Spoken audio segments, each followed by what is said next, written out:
บทสวดมหาสมัยสูตรเอวัมเม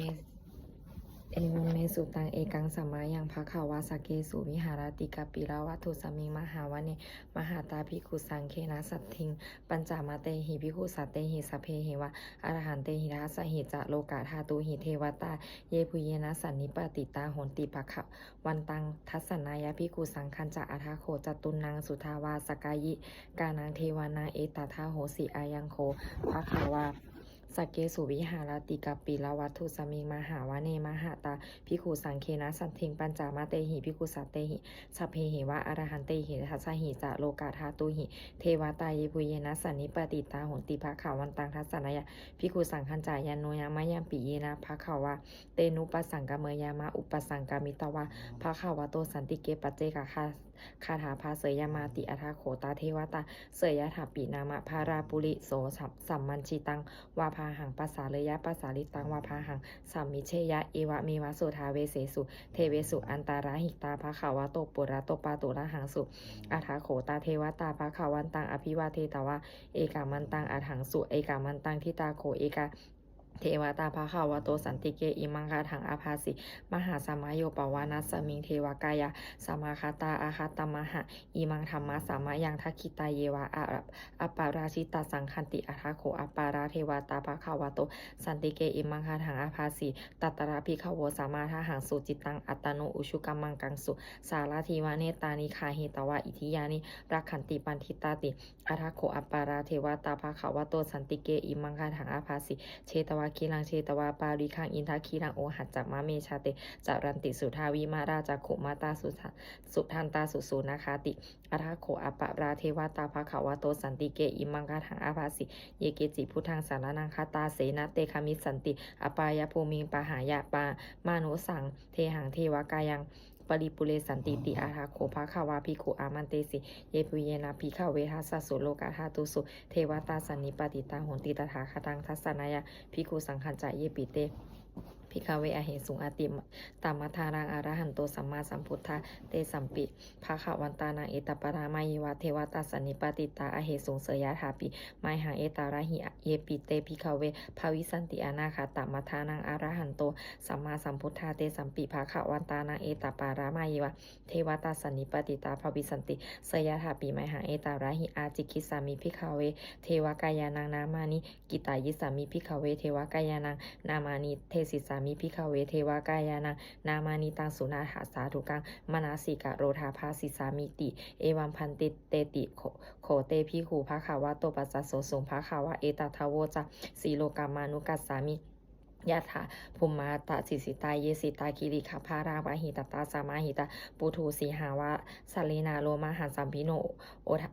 สัมพุโนโอทาตามานาสาสุทาวิปัสสนามานาวิราพิญโยปัญจสัตเตยตวาวะเนกปิลาวะทเวเตสะตัตโตอามันตยิสถาสาวะเกสาสเนระเตเทวกายาอภินกันตาเตวิชานาถาภิกขโวเตจะอัตตปัมมังการุงสุตตวาพุทธศาสสนังเตสัมปาตุราหุยานังอามานุสนะทัสนังอเปเกสัตตมัทคุงสหัสสังอ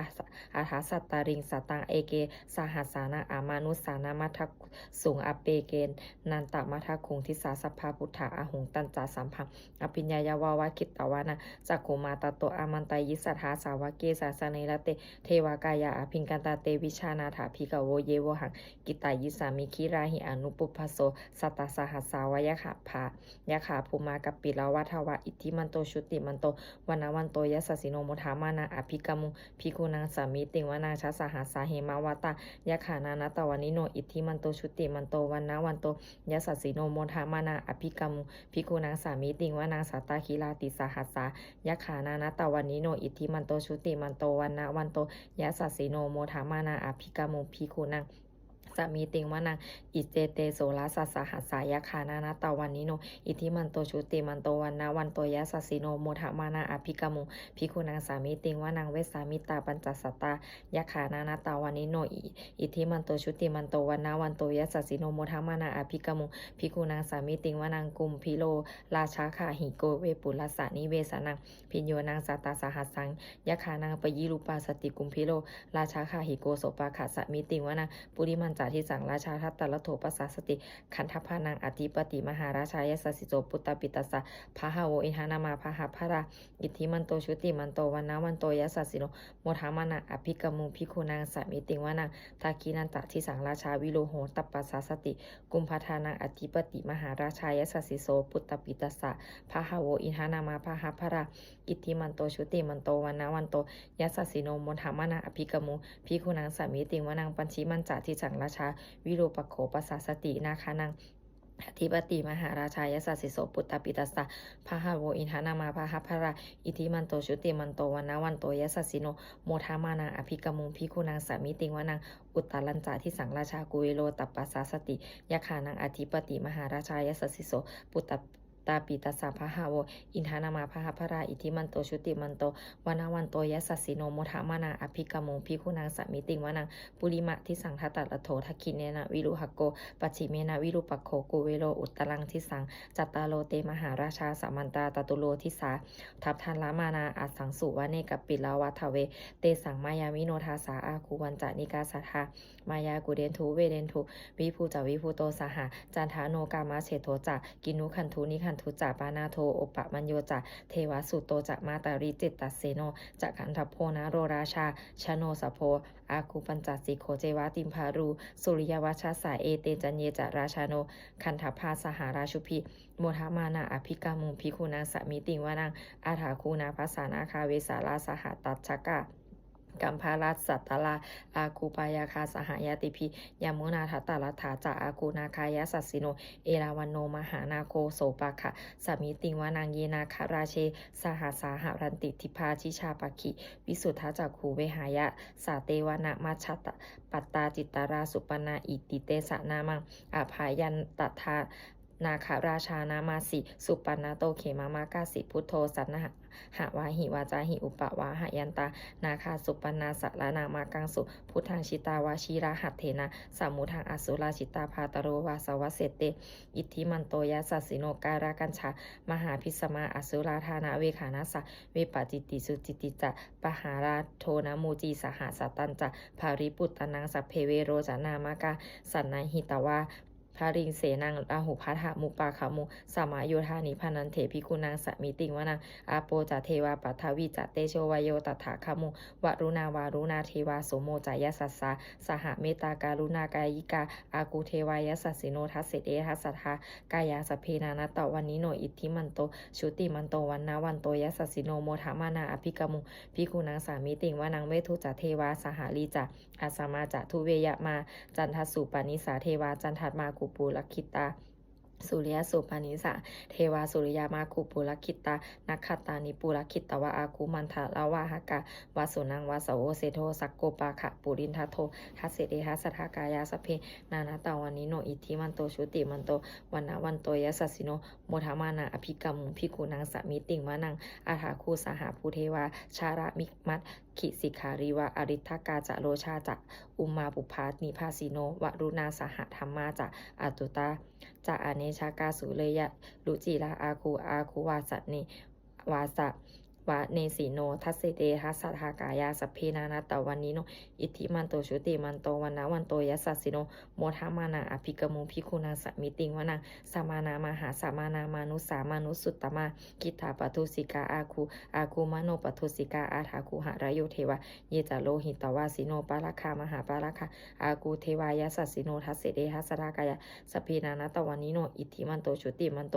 วันนะวันโตยัสสสิโนโมทามานาอภิกมุภิกขุนางสมิติวนาสุกาการุมหาอารุณาอาคูเทเวคานาสาสหโอทาตะคายยาหาปาโมขาเวอาคูเทวาวิจักขณาสทามาตาหาราคชามิสกาจายาสสิโนทานายังอาคาปาชุนโนโยทิสาอภยวัตสติทัสเสเตทัสสทากายาสเพนานาตวันนิโนอิทธิมันโตชุติมันโตวันนะวันโตยัสสสิโนโมทามานาอภิกามุภิกขุนางสามิติงวานางเขมิยาตุสิตายามากันทากาจายาสสิโนสัมพิตาการามาเชธาโชตินามาจอาสวะนิมาลลติโนอาคูอาถาคูปาระนิมิตาทัสเสเอทัสสทากายาสัพเพนา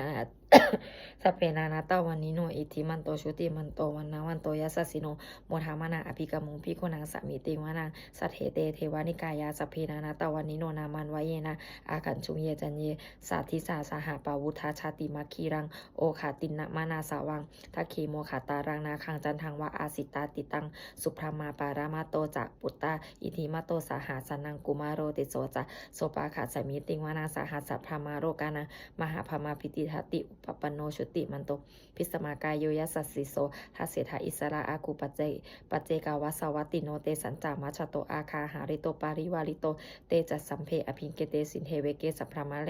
มากีมาราเสนาอภิกามิปันสากานะหะปะกันนะหะสามันทียังเอถาคันหาถาพันธาราคีนะพันธามัถุโวสามันตาปาริวาเลถามาวมุจิตาโกจีนังอิติตถามหาเสโนกันนะหะเสนาอาเปสยิปานินาตะรามาหัจจะสารังกตวานาเพระวังยะถาปวุสสกโกเมโคธานะยันโตสาวิชุโกตถาโสปัจจุปัทวัตติสังกุโทอาสยังวะเสตันจาสัมพังอภิญญายาวาวะคิตตวานะจักขุมาตโตอามันตายิสัทธาสาวเกสาสเนละเตมาราเสนาอภินกันตาเตวิชนาถาพิกโวเตจะอาตาปมังกรุงสุตตวาพุทธศาสาสนังวิตราเคหิปกามุงเนสังโลมัมปิอินชัยยมสัพเพวิชิตสังขคามาพยาติตายะสัสสิโนโมทันติสหพุเตหิสาวกเตสาวกาเตชเนสุตาติบทสวดจุลชัยปากรนะโมเมพุทธะเตชัสสาละตานาตายะธรรมิกาเตชะปสิทธิปสีเทวานารายะปะระมีสุราสิทธิพระมาจะอินทาจะตุโรการาคัมภีรักขกาสัมมุทาปุตุงคังคาจักพระมาชยะปสิทธิภวันตุเตชยะธารณีอุทาทีนาทีชยะคาคนระตนรานิสัยนิไรสายเสนะเมรุราชาพลนาราชีชยะคัมภีรสมพีนาเคนทานาคีปีศาจภูตาการีชยะทุนนิมิตาโรคีชยะสิงคีสุธาธานามุขชาชยะวรุณมุขสาตราชยะปาจำปาทินาคากุระคันทกชยะคัจฉาคนนาตุรงสุการะผู้ชงสีหาพยาขาทีปาชยะวรุณนะมุขยาตาจิตาเสนารีปุณสุทธิราดีชยะสุขาชีวีชยะ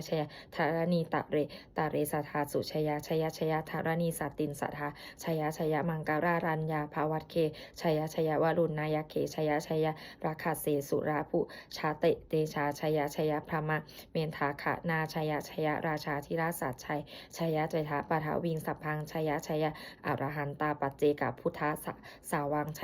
ยะมาเหสุโรหาโรหารินเทวาชยะพระมาสุรโขชยะนาโควิรุณหโกวิรุปโขจันทิมาราวีอินโทจะเวนาเตโยจะกูเวโรวารุโนปิจะอัคขิวายโยจะปาชุนโหกุมาโรทัตตารัตถโกอัฏฐาราสมหาเทวาสิทธิตาปัสสะอาทายโยอิสิโนสาวากาสัพพาชยะราโมภวันตุเตชยะธรรมโมจะสังโฆจับทัสสะปาโรจะชยะกังเอเตนะชยะเตเชนะชยะโสทิภวันตุเตเอเตนะพุทธเจเสนะโหตุเตชยะมังคารังชยโยปิพุทธสัสสิริมาโตอายังมารัสจะปาปิมาโตปะราชโยอุโคชยมโพธิมันเทปโมทิตาชยตถาพมะคะนามาหิสิโนชยโยปิพุทธสัสสิริมาโตอายังมารัสจะปาปิมาโตปะราชโยอุโคสยมโพธิมันเทปโมทิตาชยตถาอินทาคานามาหิสิโนชยโยปิพุทธสัสสิริมาโตอายังมารัสจะปาปิมาโตปะราชโยอุโคสยมโพธิมันเทปโมทิตาชยตถาเทวะขานามาหิสิโนชยโยปิพุทธสัสสิริมาโตอายังมารัสจะปาปิมาโตปะราชโยอุโคสยมโพธิมันเทปโมทิชยตถาสุปันนาคานามหิสิโนชยโยปิพุทธสัสสิริมาโตอายังมารัสจะปาปิมาโตปะราชโยอุโคสยมโพธิมันเทปโมทิตาชยตถาคณะนาคาคานามาเหสิโนชยโยปิพุทธสัสสิริมาโตอายังมารัสจะปาปิมาโตปาราชโยอุโคสยัมโพธิมันเทปโมทิตาชยตถาสัพพมาคนามาเหสิโนชายันโตโพธิยามูเลสกายานังนันเททิวัฒโนเอวังตะวังวิชายโยโหหิชายสุชายมังคาเรอปาราชิตะปาลังเกสิเสปทาวิปกคาเรอภิเสเกสัพพพุทธานังอคัปปโตปโมทติสุนัคตังสุมังคารังสุปภาตังสุโหทิตังสุขโนสุมุโหโตจัสสุยิถังพระมาจาริสุปทักขินังกายกัมมังวาจากัมมังปทักขินังมโนกัมมังปณิทิเตปทักขินานิ นิกัตตวานารพันตันเถปทักคิเนเตอัฏฐารัฏฐาสุกิตาวิรุณหาพุทธศาสเนอโรคาสุกิตาโหทะสาหะสัพเพหิยาติภิสุนันตุโพธโตเยเทวาสมิงทาเนอาทิขาตาทิขายุกาสัทธาโหนตุสุกิตาโหนตุสัพพะทารักขันตุสัพพะสัตตานังรักขันตุชีนาสาสนังยากาจิปัฏฐานาเตสังสัพเพปุเรนตุมาโนราถายุตตากาเรปะวัสสันตุวัสสังวัสสาวาราหากาโรคาจุปปทาวาเตสังนิวาเรนตุจัสสัพพะทากายาสุขังจิตตะสุขังอราหันตุยะถาราหังบทสวดธรรมานิยามาสุตังเอวาเมสุตังเอกังสัมมายังภาขาวาสักวัตสาวัตถิยังวิหารติเชตาวานเนวานเนอนากับปินทิกัสสะอาราเมตตาระโคภาขาวาภิกขุอามันเตสิภิกขโวติภาทันติเตภิกขุภาขาวาตุปัจจสสุมภาขาวาเอตทาวโวจะอุปาทาวาภิกขเวตถาคตานังอนุปาทาวาตถาคตานังทิตาวาสาธาตุธรรมทิตตาธรรมานิยามาตาสัพเพสังขาราอนิจจาติตังตถาคะโตอภิสัมพุชติอภิสัมเมติอภิสัพพุชิตวาอภิสัมเมตวาอาจิคติเทเสติปัญญาเปติปัฏฐเปติวิวารติวิภาชติอุตตานิการโรติสัพเพสังขาราอนิจจาติอุปาทาวาภิกขเวตถาคตานังอนุปาทาวาตถาคตานังทิตาวาสาธาธาตุทิธรรมะทิตตาธรรมนิยามาสัพเพสังขาราทุกขาติทุกตั้งตถา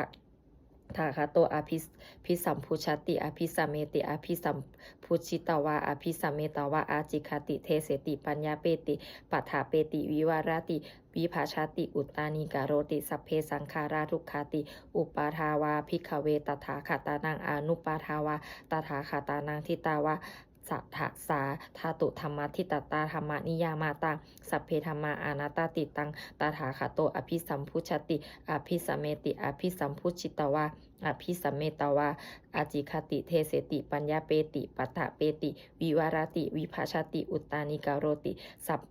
สัพเพธรรมาอานาตติอิธามะโวจะภาขวาอัตตมนาเตภิขุภาขวาโตปะภาสิตังอภินันทุนติบทสวดพัทเถกะรัตตคาถายาติตังนาวาคะเมยะนาปัตติกังเขอนาคตังบุคคลไม่ควรตามคิดถึงสิ่งที่ล่วงไปแล้วด้วยอาลัยและไม่พึงพะวงถึงสิ่งที่ยังไม่มาถึงยะถาตีตัมปะหินันตันอปันนันจะอนาคตังสิ่งเป็นอดีตก็ละไปแล้วสิ่งเป็นอนาคตก็ยังไม่มาปัจจุบันนันจะโยธรรมังตถาวิปัสสติอสังหิรังอสังกุปปังตังวิธามะนุโรหะเยผู้ใดเห็นธรรมอันเกิดขึ้นเฉพาะหน้าในที่นั้นๆอย่างแจ่มแจ้งไม่งอนแงนขอนแคนเขาควรพอกพูนอาการเช่นนั้นไว้อัจเฉวกิจจามาตปังโกชัญญามาระนังโสเวความเพียรเป็นกิจที่ต้องทำวันนี้ใครจะรู้ความตายแม้พรุ่งนี้นาหิโนสังขรันเตนะมหาเสเนนะมัจจุนาเพราะการผัดเพี้ยนต่อมัจจุราชซึ่งมีเสนามากย่อมไม่มีสำหรับเราเอวังวิหาริมาตาปิงอโหรตามะตันทิตังเวผัดเทกระโตติสันโตอาจิคเตมุนีผู้สงบย่อมกล่าวเรียกผู้มีความเพียรอยู่เช่นนั้นไม่เกียจคร้านทั้งกลางวันกลางคืนว่าผู้เป็นอยู่แม้เพียงราตรีเดียวก็น่าชมบทสวดธรรมสังเวกขาปัจจเวคณะสัพเพสังขาราอนิจจาสังขารคือร่างกายจิตใจและรูปธรรมนามธรรมทั้งหมดทั้งสิ้นมันไม่เที่ยงเกิดขึ้นแล้วดับไปมีแล้วหายไปสัพเพสังขาราทุกขาสังขารคือร่างกายจิตใจและรูปธรรมนามธรรมทั้งหมดทั้งสิ้นมันเป็นทุกข์ทนยากเพราะเกิดขึ้นแล้วแก่เจ็บตายไปสัพเพธรรมาอนัตตาสิ่งทั้งหลายทั้งปวงทั้งที่เป็นสังขารและไม่ใช่สังขารทั้งหมดทั้งสิ้นไม่ใช่ตัวไม่ใช่ตนไม่ควรถือว่าของเราว่าตัวว่าตนของเราอาทุวังชีวิตตังชีวิตเป็นของไม่ยั่งยืนทุวังมรณังความตายเป็นของยั่งยืนอาวสังมายามาริตพังอันเราจะพึงตายเป็นแท้มรณะปริโยสานังเมชีวิตตังชีวิตของเรามีความตายเป็นที่สุดรอบชีวิตตังเมอนิยตังชีวิตของเราเป็นของไม่เที่ยงมรณังเมนิยตังความตายของเราเป็นของเที่ยงวาตะควรที่จะสังเวชอายังกายโยอาจิรังร่างกายนี้มิได้ตั้งอยู่นานอเปตะวิญญาโนขันปัสจากวิญญาณฉุนโทอันเขาทิ้งเสียแล้วอธิเสสติจากนอนทับปะทวิงซึ่งแผ่นดินอริงคารังอีวะประดุดดังว่าท่อนไม้และท่อนฟืนนิรัตถังหาประโยชน์มิได้อนิจจาวตาสังขาราสังขารทั้งหลายไม่เที่ยงหนออุปาทวายะธรรมิโนมีความเกิดขึ้นแล้วมีความเสื่อมไปเป็นธรรมดา อุปัชชิตวานิรุชันติขันเกิดขึ้นแล้วย่อมดับไปเตสังวูปะสะโมสุโขความเข้าไปสงบระงับสังขารทั้งหลายเป็นสุขอย่างยิ่งสัพเพสัตตามารันติจะสัตว์ทั้งหลายทั้งปวงกำลังตายอยู่มาริงสุจะมาริสาเลที่ตายแล้วและกำลังจะตายตเทวะหังมาริสามิเราก็จักตายอย่างนั้นเหมือนกันนัตถิมีเอถสังสยโยความสงสัยในความตายนี้ย่อมไม่มีแก่เราเลยบทสวดเมตตายังกินจิสุกุสารังกัมมังสัพเพหิภะเตหิกตังปุญญโนอะมุนุโมทันตุสุนันตุโพนโตเยเทวาอัสสมิงทาเนอธิคาตาทีคายุกาสัทธาโหนตุสุขิตาโหนตุทุกขาปมุจจตุมาตาปิตาสุขิตาโหนตุทุกขาปมุจจันตุสัพเพยาติกาสุขิตาโหนตุทุกขาปมุจจันตุสัพเพยาติกาสุขิตาโหนตุทุกขาปมุจจันตุสัพเพปิสาสัพเพยัคขาสัพเพเปตาสุขิตาโหนตุทุกขาปมุจจันตุสัพเพอาจาริยุปปัชฌายะสุกิตาหนตุทุกขาปมุจจันตุสัพเพนัคขตาสุกิตาหนตุทุกขาปมุจจันตุสัพเพเทวาสุกิตาหนตุทุกขาปมุจจันตุสัพเพสามานิตังสามิชันตุโวบทสวดบูชาหลวงปู่ทวดนะโมโพธิสัตโตอาคันติมายาอิติภควานะโมโพธิสัตโตอาคันติมายาอิติภควานะโมโพธิสัตโตอาคันติมายาอิติภควาบทสวดปฏิทานาคาถายาเทวตาสันติวิหาราวาสินีทุเปโพธิคาเรตาหิงตาธรรมาทาเนนาภาวันตุปูชิตาโสทิงการุณเตถาวิหารามันทะเลเทราจานามัชชานาวากาจาพิเขาโวสาระมิกาธานาปาติอุปาสากาคามาจาเทสานิคามาจาอิสราสัปปานาภูตาสุกิตาภาวันตุเตชะราผู้ชายเยปิจะอันทัสสัมภาวะสังเสทาชาตาอาถาโวบะปาติกานิยังนิกังธรรมวรังปกิจจเตสัมเพปิทุกขสักการุณตุสังขยังทาตุจีรังสัตตังธรรมโมธรรมัทธาราจปุคาราสังโฆโหตุสมัคโควะอาทายะจาหิตายะจารักอัมเหระขันตุสัทธโมสัพเพปิปะธรรมาจาริโนวุทิงสัมปาปุเนยามะธรรมิอริยปเวทิเตปัสสันนาโหนตุสัพเพปิปานิโนพุทธาสาสเนสัมมาทารังปเวชันโตกาเรเทวปวัสสันตุวุธิภาวายะสัตตานาสามีทางเนตุเมธานิงมาตาปิตาจะอันตราชังนิจังลักขติปุตตะกังเอวังธรรมเมนาราชาโนปะชังรักขันตุสัพพทาบทสวดเทวตาอุโยชนะคาถาทุกขปัตตาจานิทุกขาพยาปัตตาจานิพยาโสตกปัตตาจานิโสกาโหนตุสัพเพปิปานิโนเอตาวตาจะอัมเหหิสัมภาตังปุญญาสัมปะทังสัพเพเทวานุโมทันตุสัมภาสัมปติสิทธิยาทานังทันตุสัทธายาสีลังลักขันตุสัพพทาภาวานาภาดิตาโหนตุคัจฉันตุเทวตาคตาบทสวดสุมังคาราคาถาโหตุสัพพังสุมังคารังรักขันตุสัพพะเทวตาสัพพะพุทธานุภาเวนะโสทิโหตุนิรันตารังโหตุสัพพังสุมังคารังรักขันตุสัพพะเทวตาสัพพะธรรมานุภาเวนะโสทิโหตุนิรันตารังโหตุสัพพังสุมังคารังรักขันตุสัพพะเทวตาสัพพะสังฆานุภาเวนะโสทิโหตุนิรันตารังสัพเพพุทธาภารปัตตาปัจเจกานันจะยังพรังอรหันตานันจะเตเชนะระขังพัทธามิสัพพโสสัพเพพุทธาภารปัตตาปัจเจกานันจะยังพรังอรหันตานันตะเตเชนะระขังพัทธามิสัพพโสสัพเพพุทธาภารปัตตาปัจเจกานันจะยังพรังอรหันตานันตะเตเชนะระขังพัทธามิสัพพโสสัพเพพุทธาภารปัตตาปัจเจกานันจะยังพรังอรหันตานันจะเตเชนะระขังพัทธามิสัพพโสสัพเพพุทธาภารปัตตาปัจเจกานันจะยังพรังอรหันตานันจะเตเชนะระขังพัทธามิสัพพโสสัพเพพุทธาภารปัตตาปัจเจกานันจะยังพรังอรหันตานันตะเตเชนะระขังพัทธามิสัพพโสสัพเพพุทธาภารปัตตาปัจเจกานันจะยังพรังอรหันตานันตะเตเชนะระขังพัทธามิสัพพโสสัพเพพุทธาภารปัตตาปัจเจกานันจะยังพรังอรหันตานันตะเตเชนะระขังพัทธามิสัพพโสสัพเพพุทธาภารปัตตาปัจเจกานันจะยังพรังอรหันตานันตะเตเชนะระขังพัทธามิสัพพโสสัพเพพุทธาภารปัตตาปัจเจกานันจะยังพรังอรหันตานันตะเตเชนะระขังพัทธามิสัพพโสด้วยอำนาจแห่งบุญกุศลที่ข้าพเจ้าได้สวดสาธยายพระพุทธมนต์นี้ข้าพเจ้าขอน้อมเกล้าอุทิศถวายเป็นพระราชกุศลแด่สมเด็จพระนางเจ้าสิริกิติ์พระบรมราชินีนาถพระบรมราชชนนีพันปีหลวงผู้เสด็จสู่สวรรคาลัยขออานิสงส์แห่งบุญกุศลนี้จงเป็นทรัพย์สิริมงคลแก่ข้าพเจ้าให้แคล้วคลาดปลอดภัยจากทุกโศกโรคภัยอันตรายทั้งปวงให้มีแหล่งรายได้อันสุจริตมั่นคงเป็นสัมมาอาชีพอันชอบธรรมคำว่าไม่มีอดอยากยากจนขออย่าได้มีแก่ข้าพ เจ้า ขอให้ข้าพเจ้ามีสัมมาทิฏฐิตั้งมั่นในพระธรรมคำสอนแห่งองค์สมเด็จพระสัมมาสัมพุทธเจ้าดำรงอยู่ในความดีงามตลอดกาลและนาน อีกทั้งขอเทพเทวดาทั้งหลาย ผู้ได้อนุโมทนาสาธุการในบุญกุศลนี้โปรดประสิทธิ์ประสาทพรน้อมส่งอานุภาพแห่งมงคล ไปสู่วัตถุมงคลพระปิตายอดเศรษฐีทั้งฝ่ายไทยและฝ่ายลาวรวมถึงวัตถุมงคลทั้งปวงที่สามสิ่งอมุเลตได้จัดสร้างขึ้น ให้เปี่ยมด้วยพุทธานุภาพเทวานุภาพ และฤทธานุภาพอันศักดิ์สิทธิ์อำนวยผลให้เป็นสิริมงคลแก่ผู้ครอบครองและบูชาทุกประการเทอญ